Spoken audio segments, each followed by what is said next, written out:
Merci beaucoup pour cette présentation. Je sais que vous avez déjà présenté les autres panélistes. Rentrant dans cette présentation et puis démarrer la discussion. Bonjour, bon après-midi.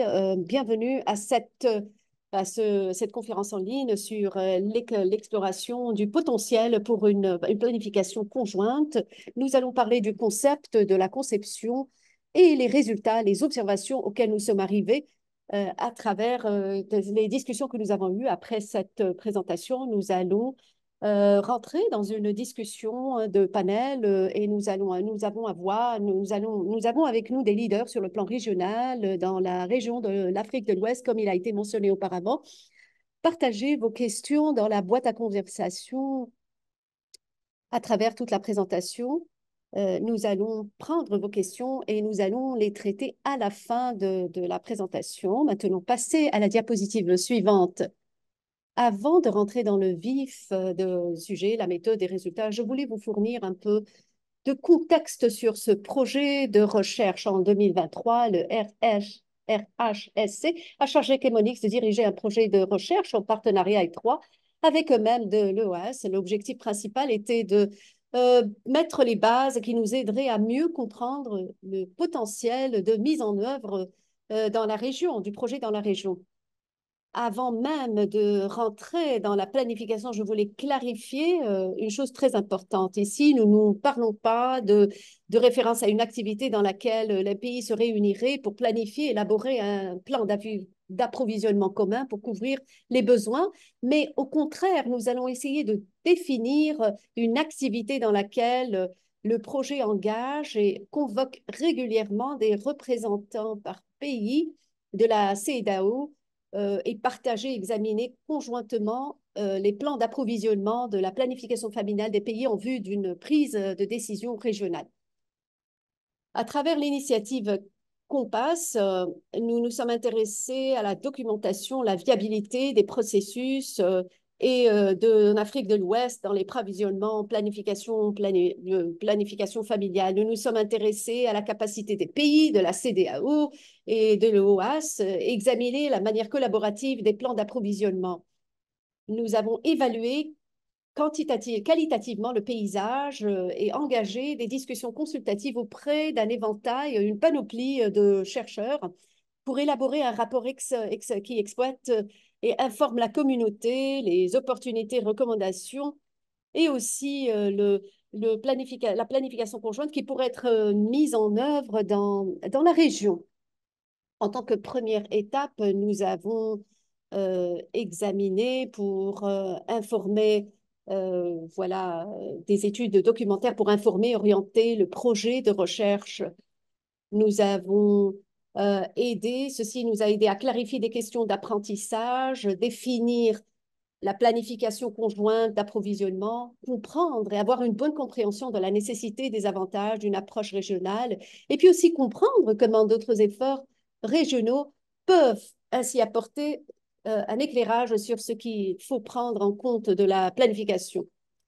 Après, ensemble, auprès des organisations, nous avons mis en place pour explorer le projet, pour explorer le potentiel dans la région. Nous avons eu trois phases qui ont été mises en place dans les les régions de CEDEAO. Nous avons eu des appels à l'information auprès des dirigeants du ministère de la Santé. Nous avons eu une enquête électronique ou numérique pour recueillir des informations sur la discussion. Puis, nous avons discuté auprès des parties prenantes du pays. Une fois ceci finalisé, et en collaboration auprès du Sénégal, nous avons mené 22 discussions de groupe au sein de 14 pays. En plus de cela, nous avons eu des discussions auprès des entités régionales au niveau du GMM et ARHSC en 2023. Auprès d'un consultant, nous avons ensuite réalisé une analyse qualitative des données recueillies de 22 ou 23 groupes de discussion pour identifier les thématiques principales et les résultats récurrents. Maintenant, vous pouvez passer à la diapositive suivante. Avant d'aller à la discussion, on revue les résultats, je voulais évoquer les discussions de groupe pour voir qui était impliqué, quels étaient les résultats. L'objectif principal des discussions était d'évaluer l'intérêt des pays CEDEAO dans le cadre et avoir le cadre qui serait nécessaire pour une mise en œuvre efficace. Le groupe de discussion, le focus group, était composé de diverses parties prenantes nationales. Nous avions des directions centrales du gouvernement ou programmes spécialisés, des partenaires de mise en œuvre dans les pays qui soutiennent des efforts. Puis après, il y avait un groupe, focus groupe séparé pour discuter de la visibilité de la santé reproductive en Afrique de l'Ouest, groupe de discussion distinct. Puis après, maintenant, nous allons passer aux résultats. Et là, vous pouvez passer à une autre diapositive à travers les 22 focus group. Les participants ont partagé l'avis selon lequel nous avons eu un bon intérêt. Dans ces diapositives, nous avons été en mesure d'identifier des thématiques, 8 thématiques que nous avons identifiées pour soutenir le progrès vers le futur en mise en œuvre. Nous avons eu un aperçu de haut niveau de chacun d'entre eux dans les diapositives suivantes. Et je suis sûre que nous serons en mesure de partager ces diapositives auprès de vous dans les rapports et vous serez en mesure d'avoir des informations plus détaillées concernant chaque thématique. Si vous allez à la diapositive suivante, ici, et plus particulièrement, pour déterminer si le projet était réalisable, il était essentiel de pouvoir comprendre les capacités techniques actuelles des pays CEDEAO et élaborer des plans d'approvisionnement nationaux, parce que ceci est très important pour permettre la mise en œuvre efficace. Lorsque nous avons interrogé les participants sur les capacités techniques de planification de l'approvisionnement dans leur pays, ils ont discuter de l'existence des plans d'approvisionnement consolidés et des capacités techniques de leur pays pour utiliser les outils reconnus et adapter leurs besoins contextuels à produire des plans. Alors, j'ai une petite citation d'un participant qui a dit que l'équipe technique possède des compétences solides en matière de quantification. Une autre personne a dit que le programme a fait un travail excellent pour encourager la collaboration entre les partenaires privés et publics. Il a dit qu'ils ont joué également un rôle important et primordial pour réunir les partenaires alors qu'ils ne partageaient même pas nécessairement les données s'ils ne se réunissaient pas. Dans l'ensemble, je pourrais dire que nous avons eu voilà, des plans d'approvisionnement, ils existent, que les programmes de planification familiale généralement investissent dans le renforcement des plans consolidés d'approvisionnement contraceptif. Et il existe quand même une collaboration entre un ensemble diversifié dans les parties prenantes, dotées de solides capacités techniques, que les outils sont reconnus, qu'il y a des outils d'analyse, de quantification qui sont utilisés pour soutenir le processus de planification, que la coordination des partenaires est essentielle. Donc, pendant que les pays en matière de planification disposent d'expérience au niveau national, nous avons constaté que leur capacité technique constituait de base d'une mise en œuvre réussie au niveau de JSP. Je vais passer à la diapositive suivante. Et donc, pendant que les pays, voilà, il y a des plans essentiels et ils existent, il y a encore des défis qu'il faut reconnaître, même avec le niveau et les capacités. Beaucoup de pays participants et dans le groupe de discussion, voilà, ont cité certains défis qui ont impacté la capacité et la disponibilité des contraceptifs. Des défis majeurs que nous avons relevés était en relation avec la standardisation de la planification qui a contribué à le manque de disponibilité des produits. Comme vous le savez ici, quand les participants ont mentionné que dans l'Afrique de l'Ouest, comme nous le savons, nous avons un éventail large d'approvisionnement.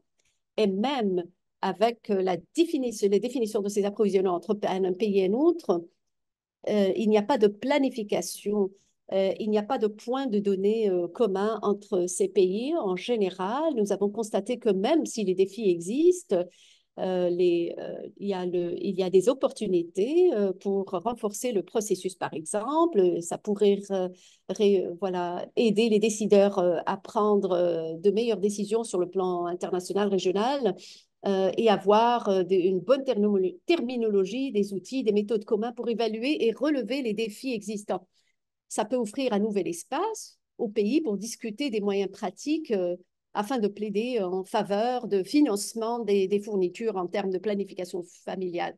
Les pays participants partagent des caractéristiques géographiques, démographiques et autres similaires. Ils peuvent en apprendre davantage sur les facteurs qui poussent le projet vers l'avant. Sur ce dernier point, nous avons noté qu'il est important de comprendre que l'adaptation est essentielle car les contextes nationaux doivent être pris en considération puisque ce qui fonctionne bien dans un pays peut ne pas fonctionner dans un autre pays.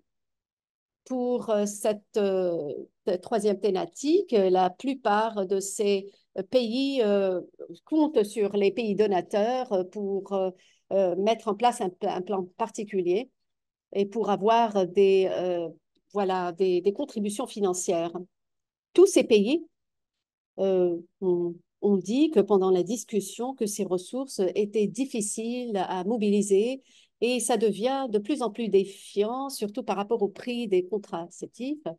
Un participant a dit qu'il y a eu des problèmes par rapport au retard des produits. Un autre participant a noté que même si, il y a un plan, ceci ne veut pas dire que les écarts en termes de ressources est traité.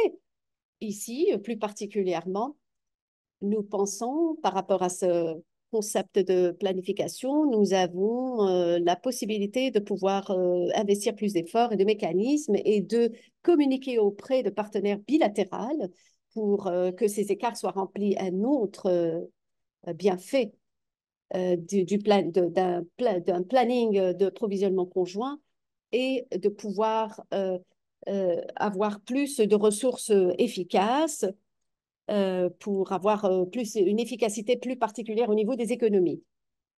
Quand nous penchons sur la diapositive suivante, nous savons que ces données sont essentielles pour pouvoir donner et traiter de ces chaînes d'approvisionnement et renforcer la qualité des interventions connexes pour améliorer la visibilité, la disponibilité, la qualité des données. Nous avons vu de nombreux pays à revenus faibles ou intermédiaires commencer à introduire ce qu'on appelle un système ILMIS pour améliorer ces aspects. Mais nous avons encore besoin d'un système efficace pour collecter, analyser les données avec des erreurs limitées. La citation que vous avez sur ces diapositives, je veux que vous la lisiez, mais c'est juste un exemple de la qualité, voilà, d'un problème de qualité de données. Et ça peut donner une valeur ajoutée à travers le temps. Ceci offre une opportunité de renforcer la qualité au niveau des données en permettant au pays de pouvoir avoir une visibilité plus large des données en termes de visibilité et, et d'avoir plus de détails concernant des répétitions, des écarts, des inconsistances. Les pays ont été en mesure de pouvoir partager des outils pour valider les données de manière plus efficace. Dans la diapositive suivante, alors dans la littérature, que nous avons constaté depuis pas mal longtemps, c'est qu'il y a un intérêt croissant pour une approche régionale, ouest-africaine, dans la sécurité contraceptive. Cette approche sous-régionale de la sécurité des produits de santé a présenté de nombreux avantages, surtout c'est un moyen excellent de plaidoyer au niveau sous-régional, facilitant un espace permettant aux pays de comparer, informer, influencer les politiques de santé publique. Plus récemment, nous avons vu ce type de coopération à travers le comité régional de visibilité des données de la chaîne d'approvisionnement de l'OOAS. Ce comité régional a eu pour objectif d'impliquer les pays de la région et leurs partenaires dans le VAN et garantir que les besoins de ces pays sont pris en compte par les acteurs de la chaîne d'approvisionnement à l'échelle régionale et nationale. Compte tenu l'expertise et technique du comité régional, tous les participants au groupe de discussion ont exprimé leur intérêt que le projet joue un rôle de premier plan dans une future activité du JSP, avec le soutien d'entités mondiales et régionales comme le RHSC, UNFPA et l'USAID. Un participant a noté que l'existence de l'OAS a donné l'opportunité d'instituer un forum pour les JSP qui peut être utilisé pour faciliter les réunions. Le comité régional de l'OAS pourrait être une plateforme optimale pour que les pays participants se réunissent à l'avenir et que les pays accueillent favorablement cette idée. Quand vous passez à la prochaine diapositive, ici plus particulièrement, nous avons une approche sécurisée définie de partage des données.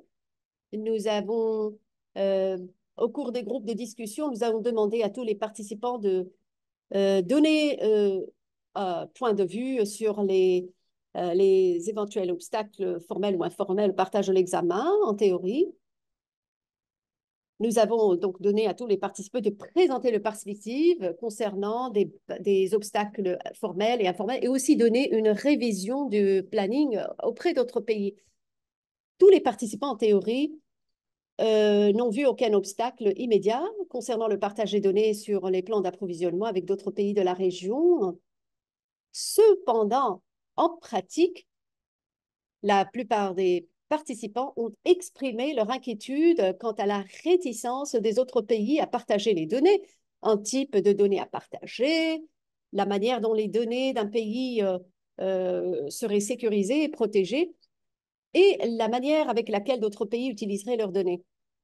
Avant que le projet puisse être lancé, il sera important d'élaborer des directives claires, absolument très claires, pour s'assurer qu'il y a une protection, une garantie des données. Ceci pourrait donner un sens de confiance aux pays participants. À travers les outils existants, les participants ont évoqué le VAN. Tous les pays participants ont utilisé le VAN de manière à collaborer ensemble. Et ils ont tous utilisé le VAN. Nous avons, certains participants ont dit que ceci doit être standardisé, doit être sur la plateforme partagée. Un participant a dit, grosso modo, nous avons déjà tous les plans d'approvisionnement, ils sont déjà standardisés, ils sont déjà cartographiés, nous avons déjà une intégration pour les intégrer, nous avons déjà un moyen pour continuer le travail et je pense qu'il faut le faire dans une autre plateforme.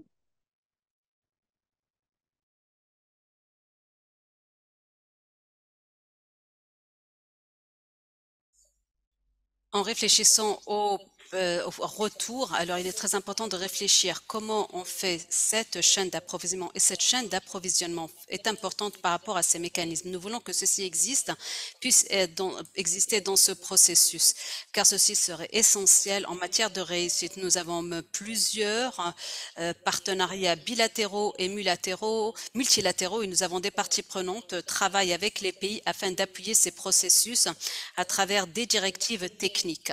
Et quand on parle de planification, il s'agit il s'agit de le faire à travers le VAN. Et en tant que tel, le VAN est un outil favorable et nous pensons également que celui-ci va aider dans le processus d'approvisionnement afin d'améliorer les processus internes car il a cette fonctionnalité qui permet d'avoir un examen multi-parties prenantes dont on peut tirer profit. Par rapport au suivi et les mécanismes, et les participants ont suggéré des réunions périodiques dans des formats différents. Certains pourraient être des réunions en ligne et en présentiel afin de discuter des chaînes d'approvisionnement et les leçons apprises. Et enfin, on peut aller vers la diapo suivante. Enfin, le succès de GSP dépend d'une forte capacité en ressources humaines dans les pays participants.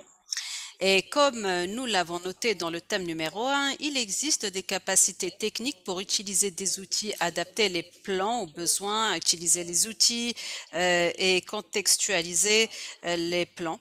Euh, et en, Au cours des groupes de discussion, les pays ont commenté la préférence pour soutenir ceux qui sont déjà employés et capables d'effectuer le travail plutôt que d'embaucher du nouveau personnel. Mais les rotations fréquentes du personnel dans de nombreux pays ont présenté certaines préoccupations parmi les participants. Ils ont donc suggéré de former le personnel au-delà du programme de planification familiale sur une base récurrente pour s'assurer qu'ils ont les compétences et connaissances requises en matière de planification et d'approvisionnement. Et les participants expriment également la nécessité d'engager l'équipe VAN qui est responsable de l'examen des plans d'approvisionnement. Les analystes de VAN comprennent les aspects techniques de la planification de l'approvisionnement et les éléments de données partagés afin qu'ils puissent fournir des informations ou des recommandations pour aider à renforcer les processus nationaux de planification de l'approvisionnement. Et si on peut aller vers la diapo suivante. Ici, juste quelques conclusions et recommandations suggérées euh, que nous avons pu tirer non seulement des participants, mais également ceux qu'on a pu tirer des analyses. Mais en général, les participants ont partagé le point de vue selon lequel la contraception ou les programmes de contraception sont pour les GSP pour les contraceptifs d'un bon intérêt et qu'il existe des cadres qui pourraient être mis au profit pour faire du GSP un succès en Afrique de l'Ouest. Si on peut aller vers la diapo suivante. Alors, encore une fois, je l'avais déjà mentionné au cours de ma présentation. Donc, pour en savoir plus sur le projet de recherche, veuillez lire le rapport compilé ici. Je pense que vous avez le lien ici. Il a également été partagé sur la boîte de discussion. Et celui-ci couvre plus de détails l'ensemble de la conception, de la recherche et de domaines thématiques avec plus de détails. Et vous avez également un examen. Contactez-nous si vous avez des questions. Mettez vos questions sur le boîte de discussion ou dans la section questions-réponses. On se fera un plaisir d'y répondre à la fin de la session. Je sais que maintenant nous l'avons déjà présenté, mais maintenant je vais donner la parole à Josh Kunnen Goldsmith, qui sera votre modérateur pour le panel d'aujourd'hui. Alors, donc Josh est le directeur de la commande de la tâche pour le projet commande de tâche. Donc Josh, la parole est à vous. Merci beaucoup Angela. Je vais me présenter très rapidement. Bonjour. Mon nom est Josh Kunnen Goldsmith et je suis le directeur des ordres des tâches francophones l'UCED pour le projet STO. Nous allons vers notre panel. Et j'aimerais remercier Angela pour le travail qu'elle a fait au cours des derniers mois avec nos nos partenaires en Afrique de l'Ouest, mais également merci pour cette vue d'ensemble de l'étude et les groupes de discussion qui se sont faits. Je pense que ces derniers ont présenté le potentiel pour une bonne planification de l'approvisionnement et ils ont mis en lumière le fait que la capacité, l'intérêt d'avoir cette planification d'approvisionnement ont commencé par prendre en considération les spécificités pays, mais également en voyant l'Afrique de l'Ouest où le VAN est utilisé et où nous avons un engagement important des parties prenantes et qui fait beaucoup de coordination et de partage d'informations au niveau régional et qui démontre également de l'intérêt pour assurer l'efficacité et si l'approvisionnement se passe bien. Donc cet exercice est intéressant. Nous sommes ravis de partager certains des résultats. Et je vais aller vers nos panélistes. J'aimerais rappeler tout le monde que j'ai vu déjà certaines questions, non seulement dans la section questions-réponses, mais également sur la boîte de discussion. Alors, n'hésitez pas de les poser sur le résultat de la recherche. Partagez vos commentaires, vos questions. Je vais poser plus... Donc, je vais poser une question et nous allons passer Nous allons aller vers des questions de l'audience. J'ai déjà parlé de mes collègues, mais c'est un rappel. Nous avons Dr. Kutius et de Waho. Nous avons Dr. Ibrahim Agossou. Nous avons également Alex Dokuchoko qui se joint à nous du Nigeria. Alors, je vais commencer avec des questions et je vais passer vers le français. Selon vous, et vis-à-vis la perspective régionale de l'OAS, qu'est-ce que la revue conjointe des plans d'approvisionnement et comment s'appuie-t-elle sur les stratégies existantes en matière de sécurité contraceptive dans la région de la CEDEAO? Je vous passe la parole, Dr. Cletus. Merci, Joss, pour cette question. Je voudrais également, au nom du directeur général de l'Organisation ouest-africaine de la santé, remercier tous ceux qui ont accepté de consacrer leur temps pour participer à ce webinaire. Et pour ceux qui ne savent pas, hein, l'OAS, qui est l'Organisation ouest-africaine de la santé, est une institution de la CEDEAO qui s'occupe de la coordination et de l'harmonisation des politiques sanitaires dans 15 pays, notamment 8 pays francophones, 5 pays anglophones et 2 pays lusophones. Nous avons un cadre stratégique supporté par une dizaine de programmes, dont un programme sur les médicaments. Et évidemment, ceci s'inscrit dans les échanges que nous allons avoir cet après-midi à travers ce webinaire.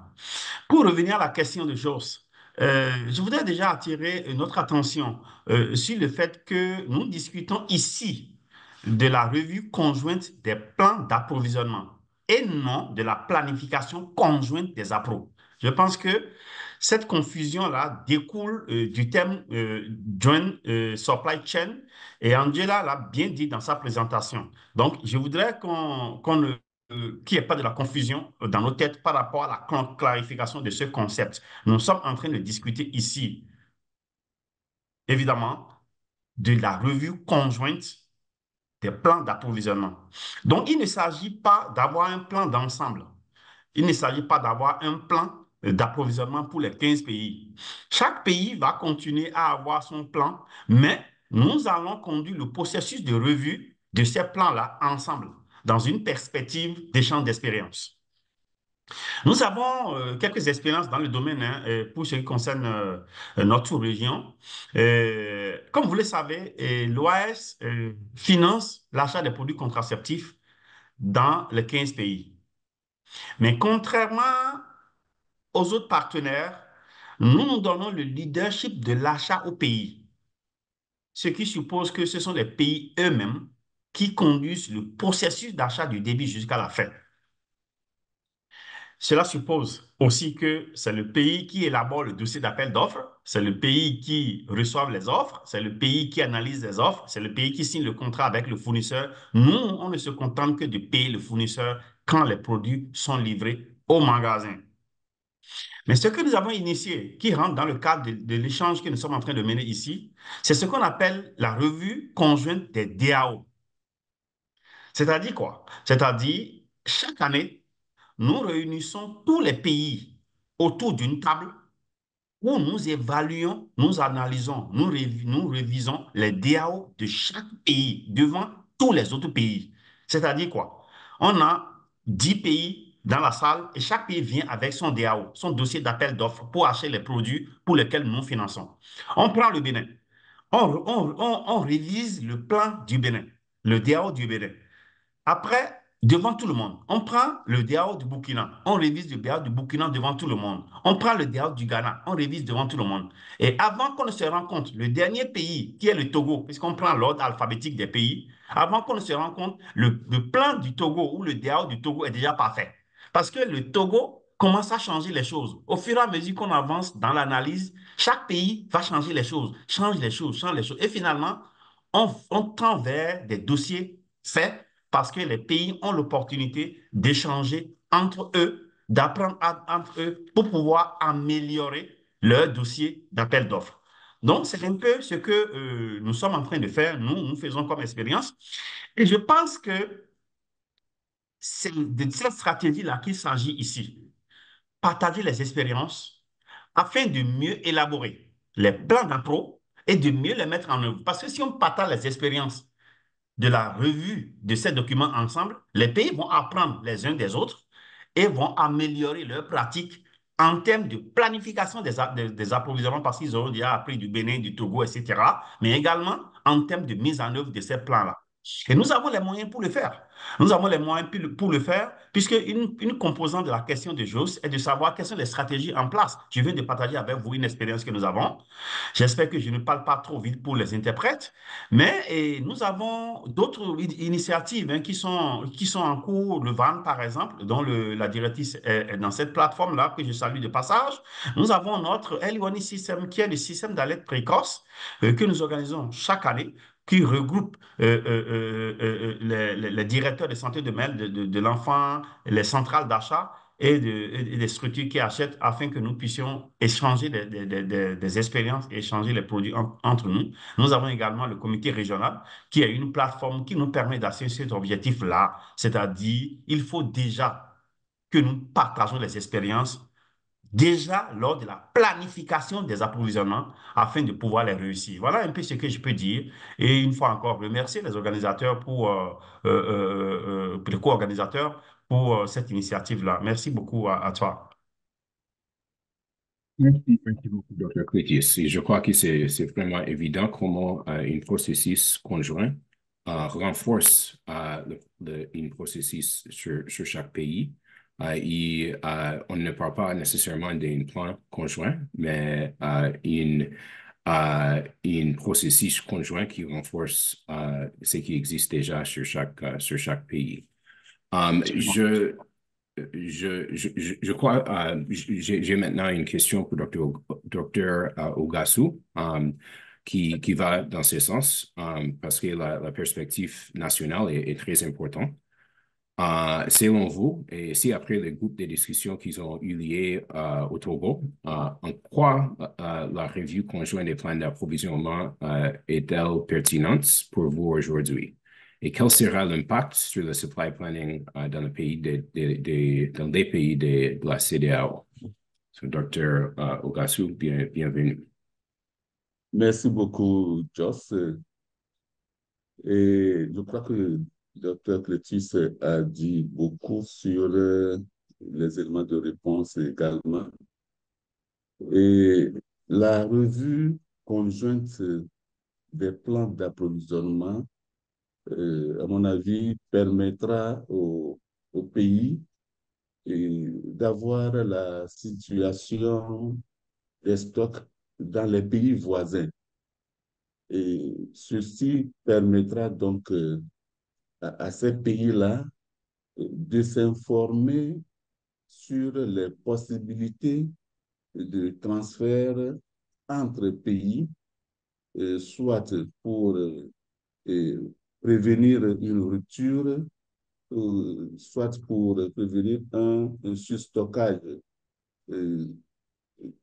et donc avoir une chaîne d'approvisionnement réactive et solidaire donc dans ces pays-là. Et également, à mon avis, la revue conjointe constituera donc une occasion de partage d'expérience, comme je viens de le dire, occasion de partage d'expérience sur les différents éléments d'une revue du plan d'approvisionnement, à savoir l'analyse des rapports de consommation, et la qualité des données, qui est un problème que nous rencontrons très souvent, et la cohérence entre le niveau de stock et la programmation des commandes. Ça, lorsque les données ne sont pas très fiables, donc on peut avoir une divergence entre la commande et donc le niveau de stock réel. Alors, pour moi, l'impact de cette revue conjointe est primordial surtout en ce moment de rareté des ressources. Donc, les pays doivent tout faire pour avoir une gestion efficiente de ces ressources-là. Et donc, ici, c'est également l'occasion donc, de ressortir les difficultés d'approvisionnement que rencontrent les pays, surtout pour nous, par exemple, le cas du Togo, qui est un petit pays, lorsqu'on le prend isolement, les commandes ne constituent pas de grosses commandes qui peuvent vraiment motiver.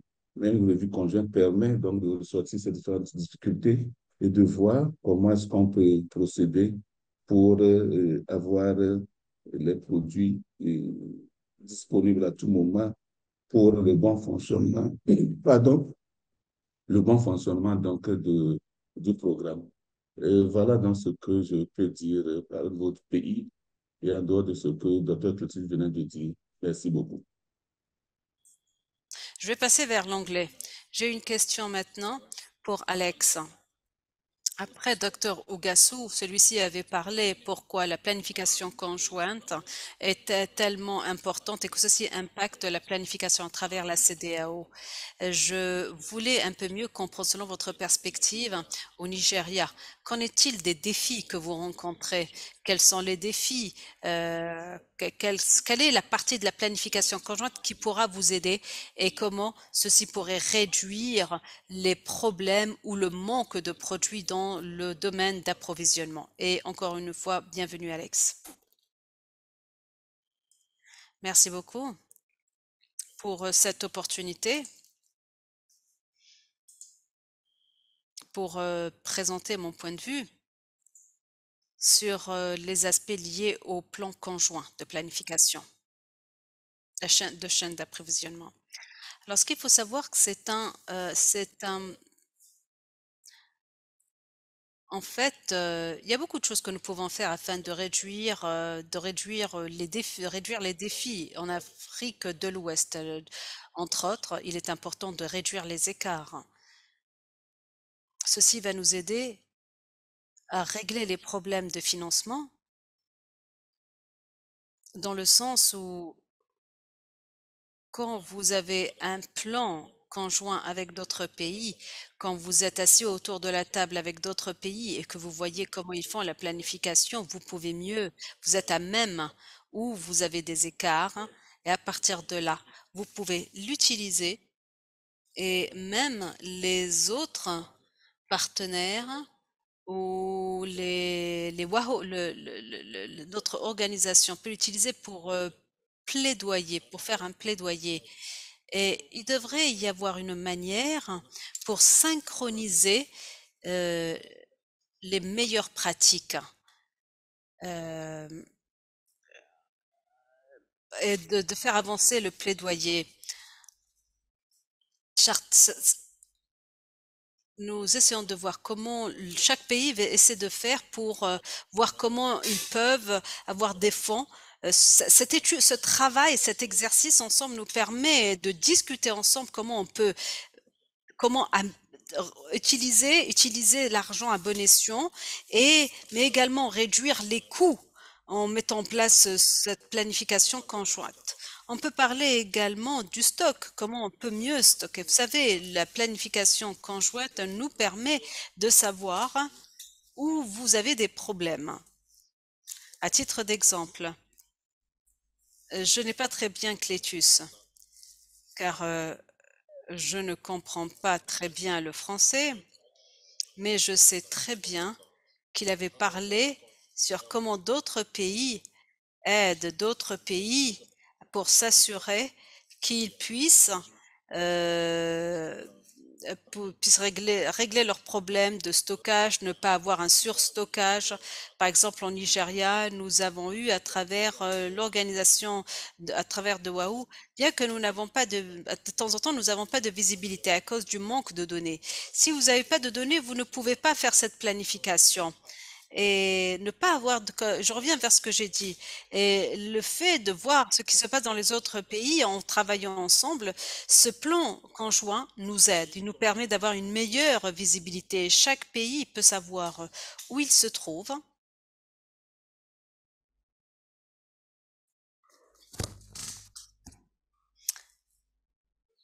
Je pense que Alex, est-ce que vous nous entendez? Est-ce que vous m'entendez? Oui, oui, maintenant on vous entend. Vous avez disparu pendant quelques secondes.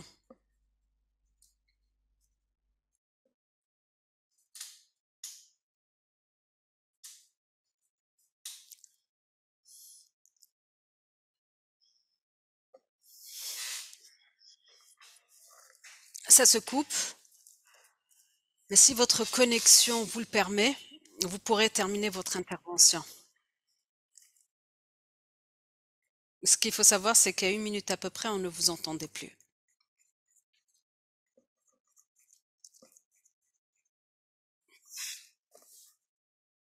Alors nous allons revenir à Alex. Je sais que celui-ci a quelques problèmes techniques. Merci Alex d'avoir couvert ce côté à partir de la perspective pays.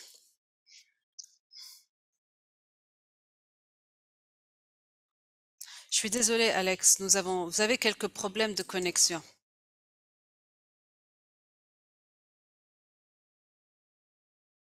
Je vais revenir à Dr. Ogosu, qui est le VN Ambassador pour le Togo. La question est dans quelle mesure des outils tels que le VAN sont-ils utiles pour soutenir la mise en œuvre efficace de la revue conjointe des plans d'approvisionnement et quelles sont les capacités existantes? Dr. Ogosu, encore à vous. Merci, Josh. Et effectivement, le VAN est un outil important, surtout pour la revue conjointe, dans la mesure où il permet d'avoir une visibilité sur le niveau de stock des produits dans les autres pays et de permettre une décision, comme je voulais te le dire plus haut, de permettre une décision de prendre une décision, pardon, entre lancer une commande urgente tout de suite ou négocier un transfert de produits d'un pays et pour éviter une rupture ou même participer à un transfert parce que on a des produits en stockage. Donc, le vent, cet outil-là permet donc de régler ce niveau de stock-là entre pays. Et maintenant, une revue suppose donc qu'il y a une analyse de la mise en œuvre d'un plan qui est fini. Et cette analyse ou cette évaluation va se faire sur les quantités commandées, la quantité reçue, et la quantité utilisée, la quantité restante, donc le niveau de stock, et voir quelles sont les commandes qui sont en cours et quelle est la visibilité qu'on a sur ces commandes. Et tout ça, là, c'est à travers le VAN. Cela permet donc également, cette revue donc permet également, est une occasion, pardon, de partager les difficultés rencontrées et les approches de solutions utilisées entre pays. Et c'est vrai qu'actuellement, les plans d'approvisionnement ne sont pas souvent évalués lors des revues nationales pour vraiment mesurer la mise en œuvre de ces plans-là. Donc, on n'arrive pas souvent à faire cette évaluation pour identifier les goulots d'étranglement et proposer les actions pour améliorer cette mise en œuvre. Mais lorsque cette revue conjointe sera vraiment formalisée, instituée, cela obligera donc les pays à faire cette évaluation de leur plan finissant, donc à solliciter les autres pays pour réfléchir sur les goulots d'étranglement rencontrés. Donc, tout le monde profite donc de cette revue conjointe-là. Et la capacité du pays pour les outils en droit du ventre peut dire que nous avons également ce que nous appelons le système d'alerte précoce qui aujourd'hui est un fichier Excel qui est renseigné par les utilisateurs. Mais il faut dire que ce remplissage pose souvent problème. Et donc, la capacité sollicitée ou dont on a besoin actuellement, c'est de voir dans quelle mesure on peut informatiser ce système d'alerte précoce qui sera relié et, euh, aux registres qui sont utilisés régulièrement. Du coup, une fois que les fonctions sanitaires renseignent le registre chaque jour, le système va donc faire une compilation pour qu'on ait le niveau de stock généré de façon automatique, ce qui permettrait, à mon avis, avoir les données de consommation fiables, sûres, et qui vont donc alimenter le plan d'approvisionnement après. Parce que notre grande faiblesse, c'est la qualité des données de consommation en provenant d'informations sanitaires. Donc, pour moi, la capacité à renforcer, c'est de renforcer dans ce système pour avoir des données fiables, solides, pour faciliter donc la revue dans les différents pays. Voilà ce que je peux dire. Merci beaucoup. Merci beaucoup.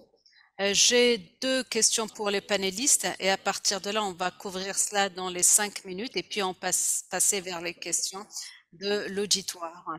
Alex, apparemment la connexion est meilleure. Merci beaucoup, Dr Agoussi, d'avoir parlé des capacités du VAN et nous pouvons voir à quel point ce VAN est efficace et comment il peut rassembler les différents acteurs dans un pays et un autre. Alors, selon vous, quelle est l'importance de ramener cette visibilité et en ramenant les pays de la CEDEAO ensemble?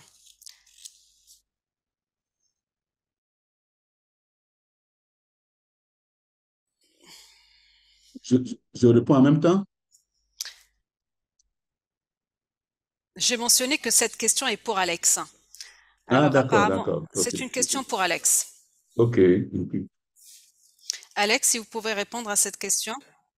Est-ce que vous m'entendez? Très bien. Désolée pour la coupure Internet. J'ai eu un problème Alors, l'importance de ramener les L'importance pays. de ramener les pays au CDO ensemble, de CDO ensemble, c'est énorme. L'importance est énorme. C'est très signifiant pour plusieurs raisons. Planifier, voilà, une stratégie voilà, générale, l'indépendance de la chaîne d'approvisionnement. Il y a aussi les ressources, le partage de ressources qui est impliqué dans ce processus. Ceci est important. Premièrement, c'est la réduction au niveau des coûts.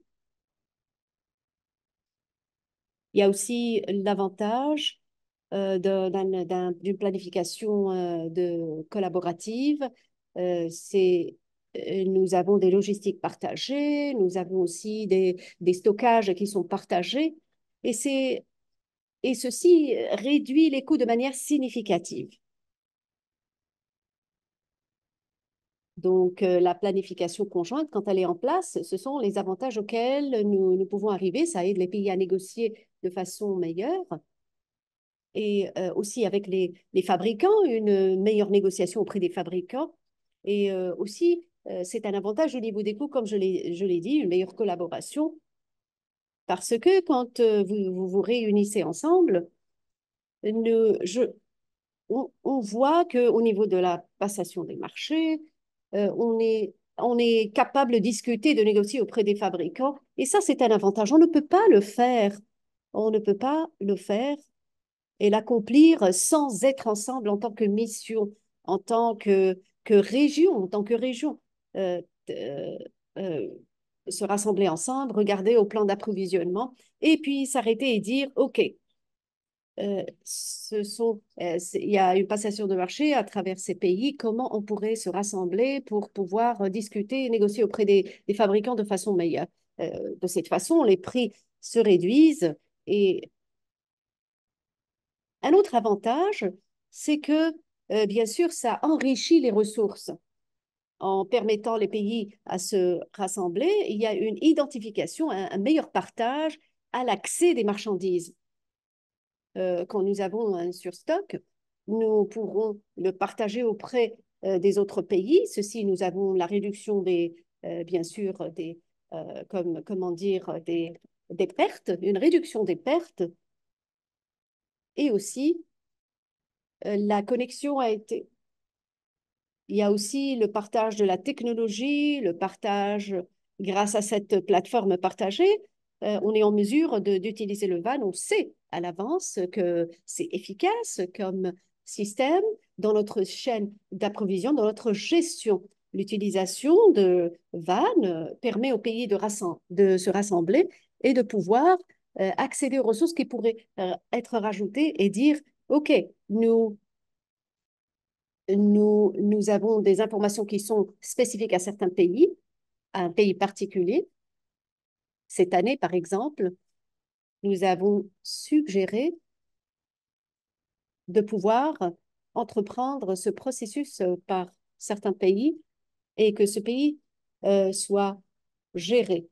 Nous avons essayé de pouvoir avoir des devises spécifiques à certains pays. La technologie est importante pour pouvoir avancer et elle pourrait être, une fois introduite, très avantageuse au niveau du van. Se rassembler, ramener des informations, partager ce genre d'informations ensemble est très bénéfique. Encore une fois, ça peut renforcer les relations internationales parce que la collaboration au niveau des chaînes d'approvisionnement peut enrichir les relations diplomatiques en général et capitaliser sur certains efforts. Les pays du CEDEAO, comme nous avons dit, se rassemblent à travers cette chaîne d'approvisionnement conjointe. Et c'est une façon pour ces pays de vivre en paix, de pouvoir travailler ensemble pour voilà, avoir une alliance plus forte et plus solide, un partenariat plus consistant et une meilleure collaboration. Alex, nous aurons des informations puis des questions supplémentaires des participants, mais je vais adresser peut-être la dernière question, puis après ouvrir le débat à l'audience. J'ai une dernière question pour Dr. Cletus pour terminer mes questions. Dr. Cletus, après avoir constaté les possibilités offertes par la revue conjointe au niveau national, quelle est votre vision dans la revue conjointe des plans et quels sont les enjeux à considérer avant de déployer la revue conjointe des plans d'appro dans la région? Dr. Merci Cletus. beaucoup, hein. Merci beaucoup pour la question. Bon, je me sens interpellé hein, par les uns les autres à travers leur intervention. Et à mon avis, hein, tout ce qu'on est en train de discuter aujourd'hui, à terme, va nous conduire à avoir un plan commun. Moi, je me fais pas d'illusions.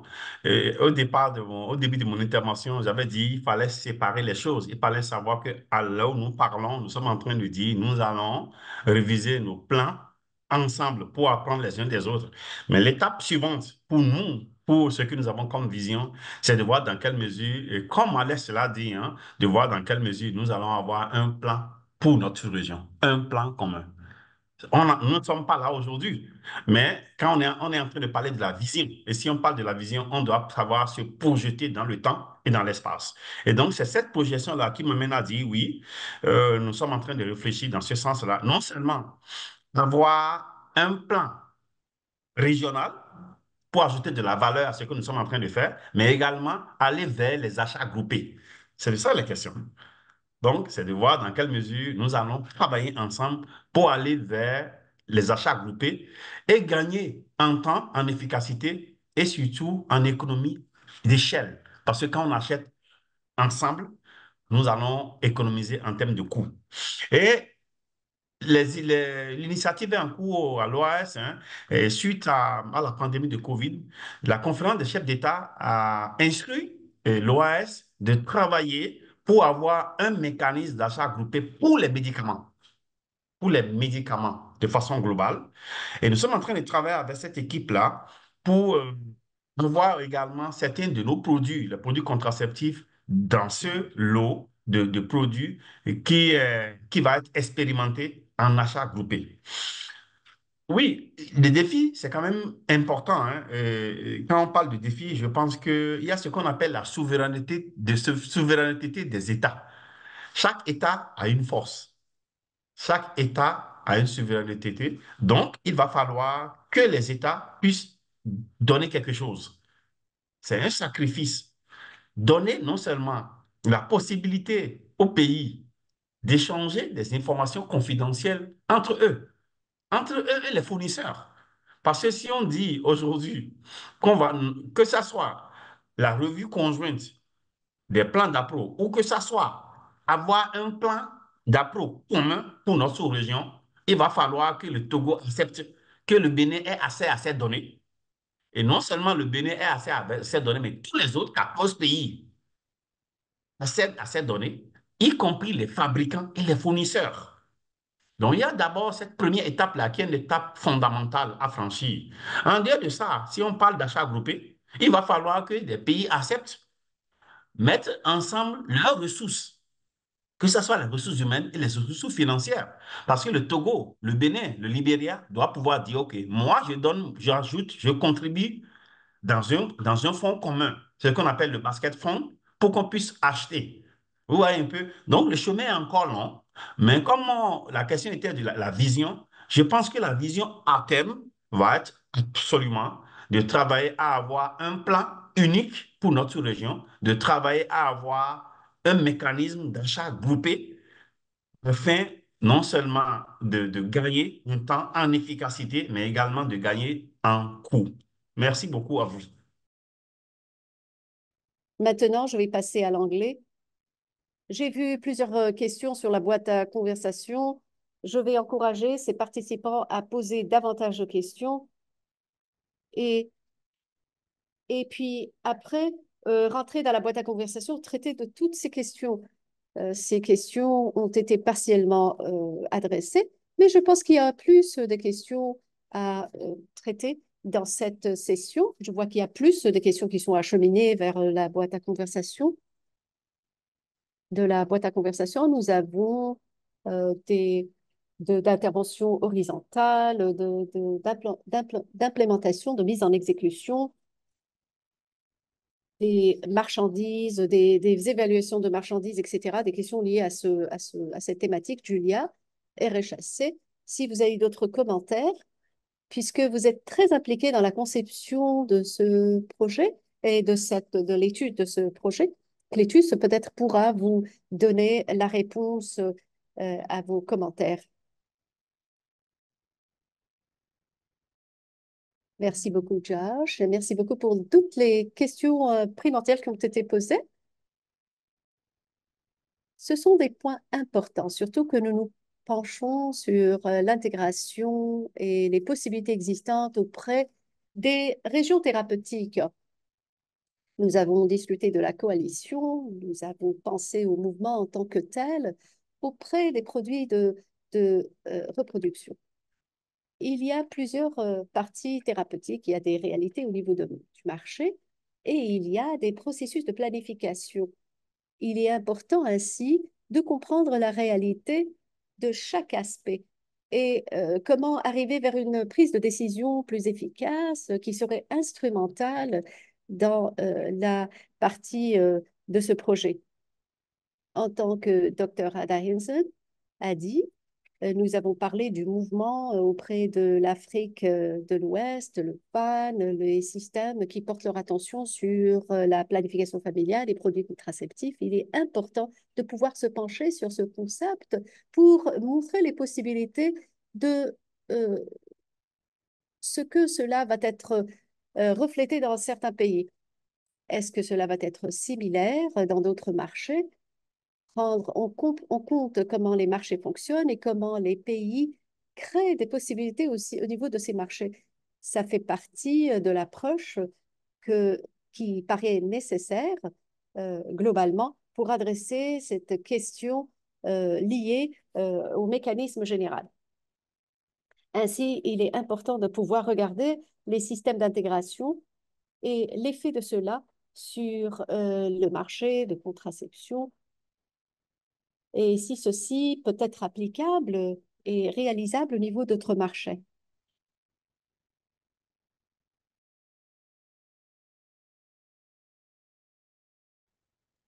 Non, non, je pense que la réponse qui a été donnée par Madame Julia White est la réponse qui me convient très bien. Donc, je n'ai pas quelque chose à compléter par rapport à ça. Je suis très confortable avec ce qu'elle a fourni comme réponse. Merci.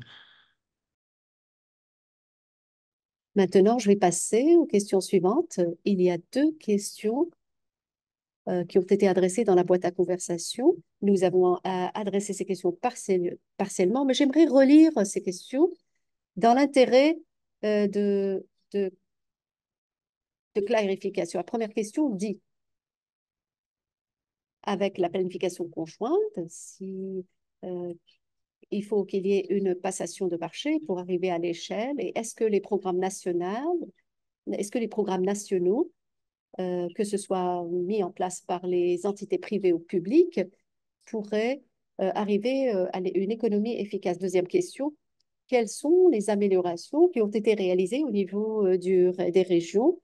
Est-ce qu'il y a des objectifs évaluables, réduction des prix, une meilleure livraison ou d'autres avantages ou d'autres objectifs mesurables? Et il faut garder en tête que, il y a une possibilité de révision de ces potentiels. Toutes les parties prenantes qui ont parcouru cette évaluation et ce processus se sont penchées sur ces questions fondamentales. Et vous avez déjà regardé ces questions. Veuillez y fournir la réponse. Maintenant, je vais donner à Clétus la parole pour répondre à ces deux questions ou compléter ce qui n'a pas été dit. Et puis après, au panéliste suivant.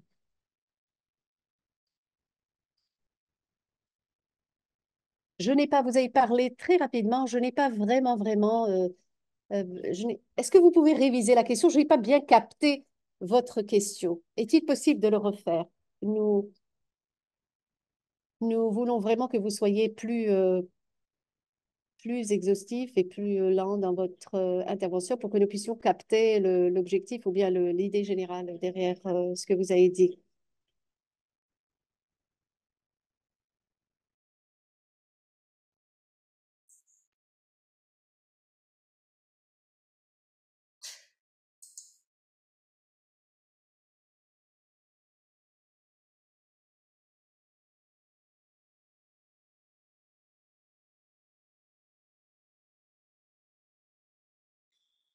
Ok, c'est ce que je viens de dire. Est-ce que... En fait, j'ai compris la première question. Oui, alors permettez-moi d'essayer de le dire en anglais. Oui, nous avons des processus. Comme je l'ai dit, maintenant, on parle d'un examen conjoint du plan. Mais l'objectif pour moi au niveau régional, c'est d'avoir un plan unique. Avoir un plan unique d'approvisionnement est essentiel. L'objectif est d'avoir un achat conjoint, un approvisionnement conjoint. Ça veut dire comment on va acheter, comment et ainsi de suite. On va gagner du temps, de l'énergie et des fonds. C'est ça l'objectif, c'est ce que nous avons comme vision sur le long terme. J'avais également mentionné que nous avons des discussions formel avec les États membres, les chefs d'État et les États membres. Nous avons pu apprendre de la COVID-19.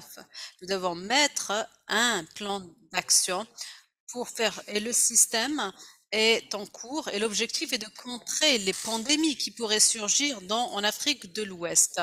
Et dans le cadre de ce mécanisme, on veut mettre un pilote et on veut s'assurer que les produits puissent faire partie de ce mécanisme. On veut comparer les achats, on veut comparer les achats individuels et en groupe. Quel en est le gain?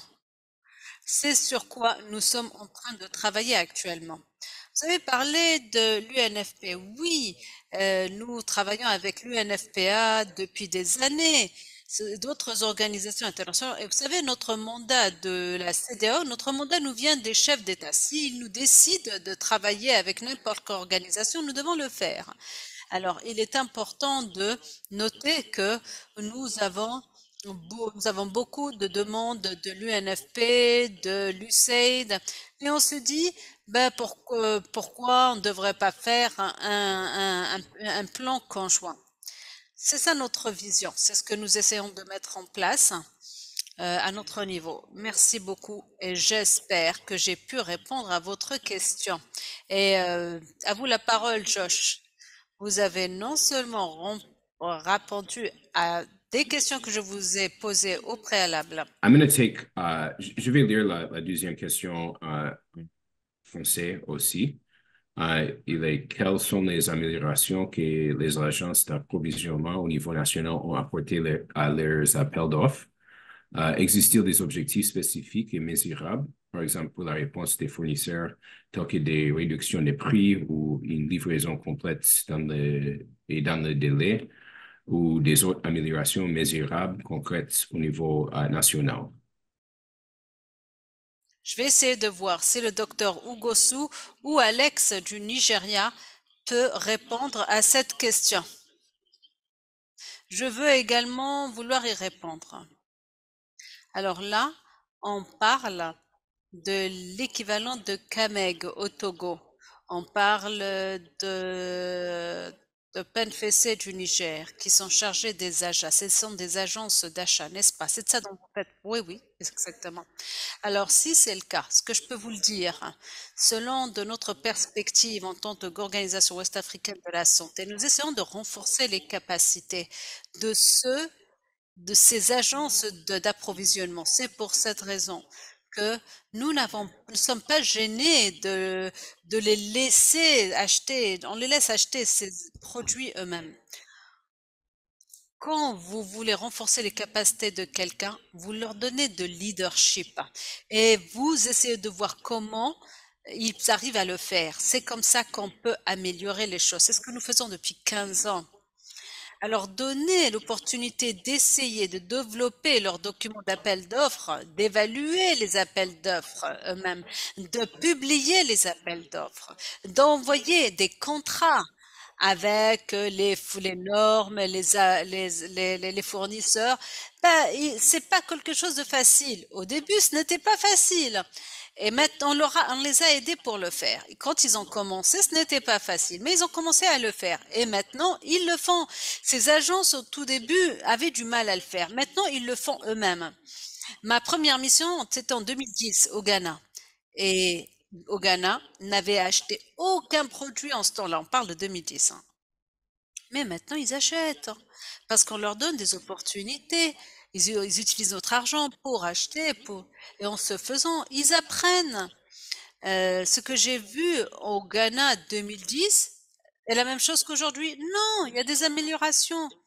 On n'avait aucun objectif mesurable pour eux parce que nous avons une limite en tant qu'institution régionale. On ne peut pas interférer sur ce qui se passe dans un pays. Mais au moins, nous avons un objectif. Depuis 2010 jusqu'à présent, nous avons un immense changement en matière d'achat. Et quand on en parle d'achat, on parle bien sûr d'achat par le gouvernement en mettant en place d'appels d'offres. Donc ma réponse est oui, nous travaillons avec l'agence d'approvisionnement pour l'élaboration de documents, de mettre en place des prix. Oui, on le fait. Je vais vous dire un truc. Quand on parle d'achat, cela ne veut pas dire que tous les pays vont rassembler leur argent ensemble. Pas du tout. On peut les aider à identifier un fournisseur qui va fournir tout le monde. Ça veut dire que avoir euh, vous allez avoir un produit, le même produit qu'un autre pays, parce que vous avez négocié tous ensemble. Mais on ne veut pas dire par là que tout le monde va mettre de l'argent ensemble dans une petite banque et puis pas du tout. On va juste négocier les prix et chaque pays va acheter le produit, mais au prix. Et tout nous sera expédié en tant que pays à part. Le, donc, alors oui, nous essayons de faire ce qu'on peut faire et on veut s'assurer que nous avons des produits de qualité pour nos États membres. On ne peut pas parler d'argent et on oublie la qualité. Pas du tout. On met la chose au même niveau. Si vous achetez pas cher, mais vous achetez une meilleure qualité, ça veut dire l'OMS, ça veut dire des produits prérequis et préacceptés par l'OMS. Là, je devrais donner la parole à mes collègues pour savoir s'ils ont autre chose à dire. Merci beaucoup, Cléfrus, pour cette réponse, pour cette vision. J'aimerais savoir si le docteur Ogusu et Alex ont quelque chose à dire ou quelque chose à rajouter pour des améliorations concrètes et leurs perspectives. Docteur Ogusu ou Alex, voulez-vous prendre la parole? On vous entend très bien, Oui, docteur Gossou. On vous entend Ok, très bien. d'accord. D'accord. Oui, je disais que c'est exactement ce que le docteur Petus a dit. Et l'idée, c'est quand on prend l'exemple du Togo, qui est un petit pays, la quantité estimée par comment pour certains produits est tellement, n'excite pas certains fabricants à prioriser notre commande. Mais lorsqu'on irait vers ce mécanisme que le docteur que tu viens de décrire, ça me permettrait également d'avoir facilement, de voir facilement nos commandes réalisées et à travers donc une négociation préalable des produits de la sous-région pour que tout le monde, donc en regroupant tous ces commandes, ça va quand même faire une quantité qui peut stimuler les fournisseurs. C'est vrai, mais chacun en langue donc acheter selon la quantité dont il a besoin. Donc, c'est un atout quand même pour le pays. Merci. Merci beaucoup, docteur Ogusu. Alex, est-ce que vous voulez nous donner votre perspective pays? Est-ce que vous pouvez répéter la même question? Oui, bien sûr. La question est quelles sont certaines des améliorations que les agences d'achat au niveau national ou les agences de contrat de marché public de pays doivent mettre en place pour améliorer la réponse des fournisseurs, par exemple pour avoir une réduction des prix, et quelles sont les améliorations à faire au niveau pays. Est-ce que vous avez des objectifs de souveraineté ou de sécurité de la production?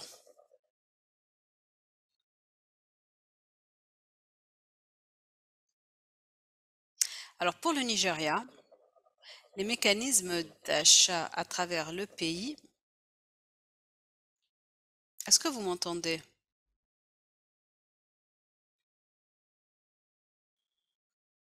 Alors ce qu'il faut savoir, c'est que dans nos pays, en tant qu'agence d'approvisionnement ou bien de contrat public, alors je sais que Clétus connaît le Nigeria, il connaît le système. Ce qu'il faut savoir, c'est que nous avons une agence qui existe depuis 2011. Cette agence de contrat public, nous utilisons cette agence.